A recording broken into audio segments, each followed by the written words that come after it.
Okay, so I was driving down the road and I saw a place. I couldn't pass it up. It is a barbecue stand, and I haven't had barbecue in a while, so you got to check this place out. It's just along Indian River Drive, and it's on the side of the road. You can pass it if you're not trying, or if you're not looking, you'll just pass right by it. So check this out. I'm going to turn the camera around.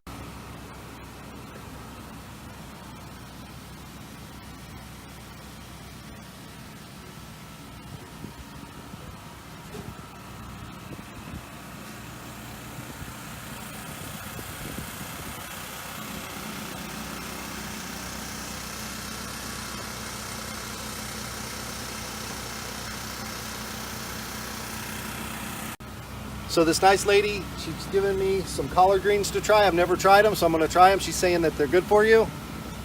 What do they say about collard greens? Good for your heart. Oh, that's cool.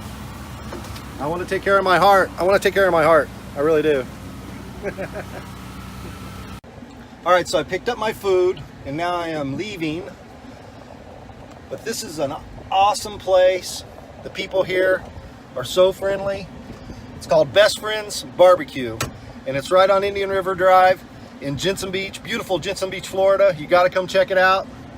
Even if you don't live here, come from anywhere in the world just to check out this place, because those guys were awesome. Gave me a big plate of food that I'm going to eat. Oh, heck yeah. Anyway, Scott's Journeys, and I'm out.